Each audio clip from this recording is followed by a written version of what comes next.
Saratola TV, la chaîne qui assure,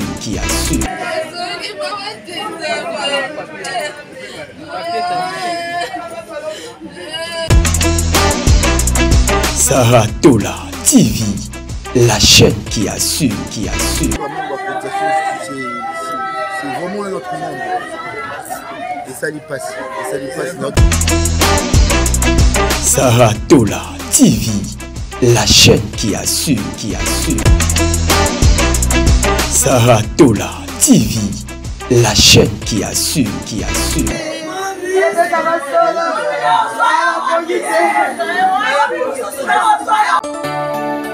Compte 40.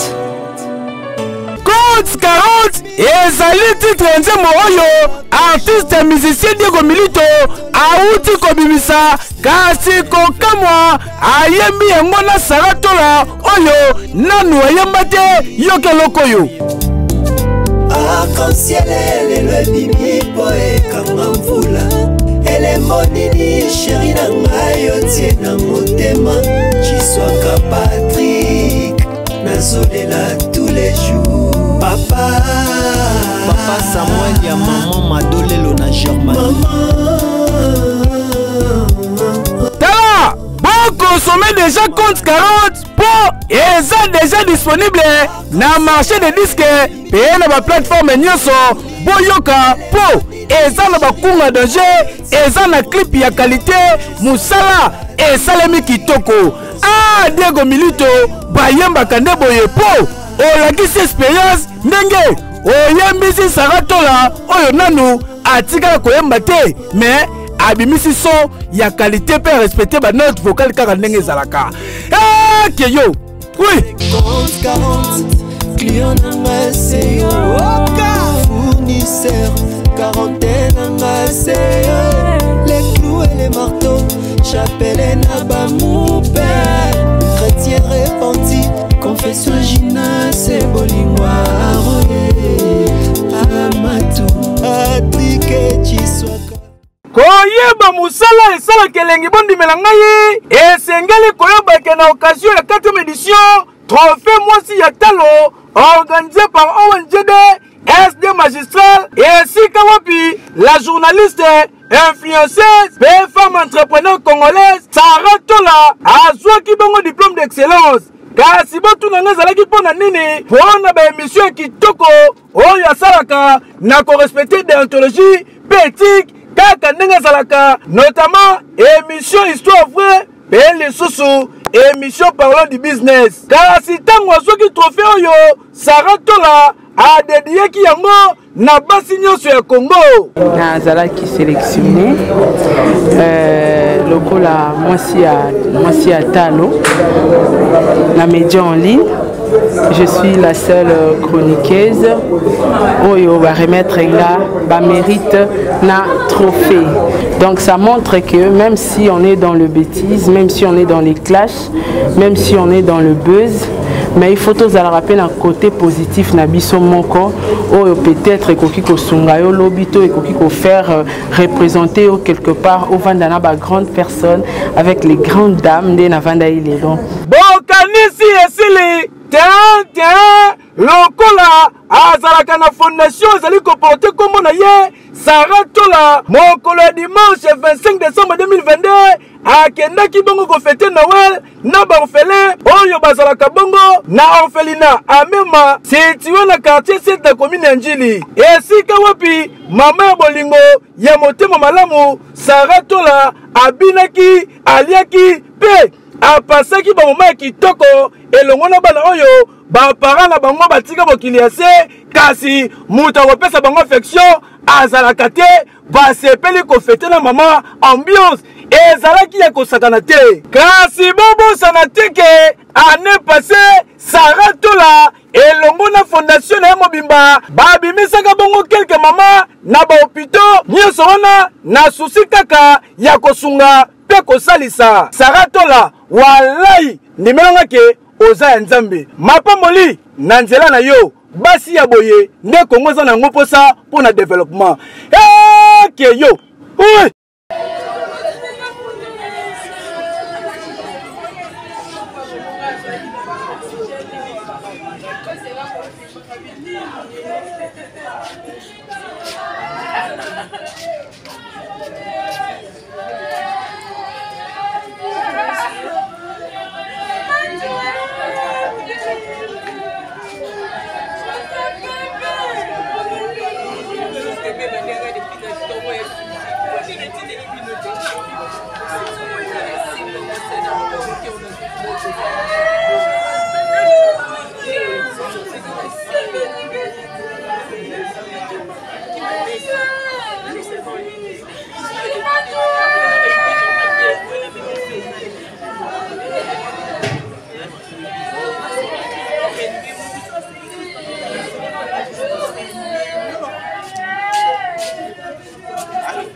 Non, on n'était pas là, on a vu, on a seulement su que, oui, tu sais, moi, je vais manquer. Moi, sinon, on a préparé mariage, il y avait une temps. Comment ça a été? Faites-moi témoignage, s'il vous plaît. Je sais que c'est vraiment. Je ne sais pas trop de ok. Mais Nazar vraiment choqué. Nazar vraiment choqué. Merci beaucoup. Pour faire un membre d'abord, il y a dynamique des artistes et des cultures du Congo. Au Mana président. La question à Bissou. Pendant la mort de Mindongo, il y a un Simbela Bissou, c'est vraiment un autre monde. Et ça lui passe. Dans d'autres années, il y a longtemps, pas longtemps, il n'y a pas nasi oyoki makambo yo mobeti awa bana loyer ezala marraine de mos nanga avant moi même ndenge nabala kuna naoya tovanda na ye nayaki na longwa kuna kotuna naye kosala na betina na ye aza pe aza gens à caractère azozala obela alingi te boyeba bozala réservé alingi boyeba te po bozala déranger te na ndenge te bozalaka déranger te ozala po oyebaka obela il faut approcher ye pena po comprendre décision obela Dieu a décidé autrement voilà il est parti et à son nom. Ok, merci Maonès s'il vous plaît. Maonès, s'il vous plaît, quelques témoignages. Si on pousse on a posé le bossé poser l'homme. Maonès, nous avons la lemba, bossala kazalakana. Et puis dans mon publication na yo na Compuso TV, publication na yo on sentait vraiment que douleur y a makasi. Et quelques témoignages il y a notre actrice comédienne Suzy Bantou. Suzy il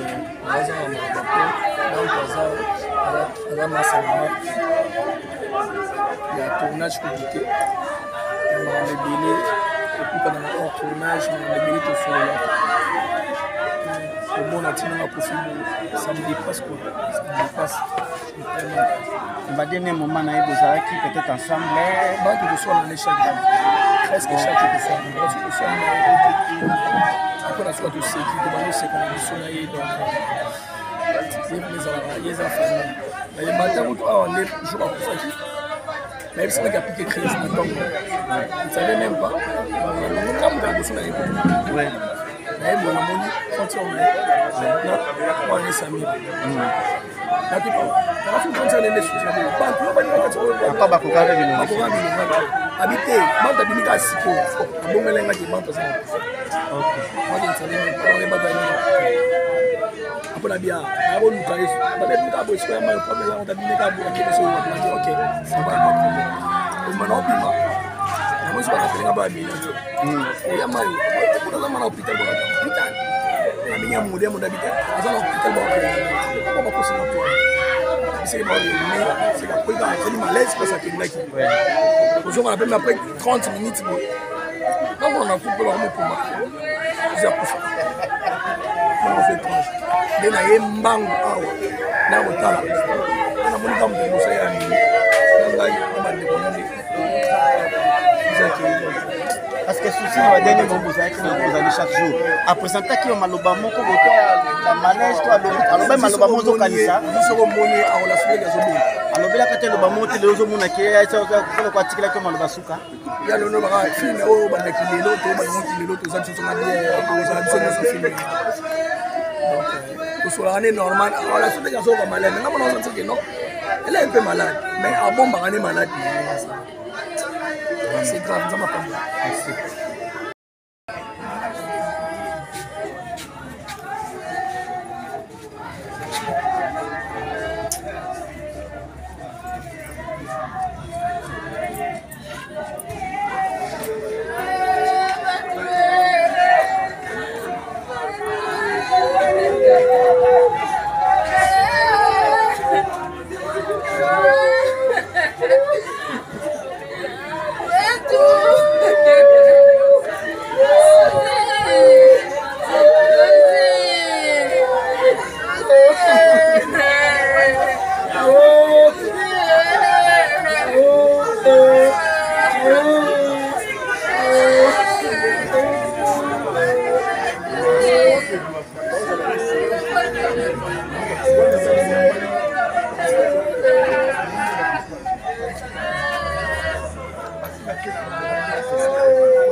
tozokende te maman.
J'espère que vous allez bien.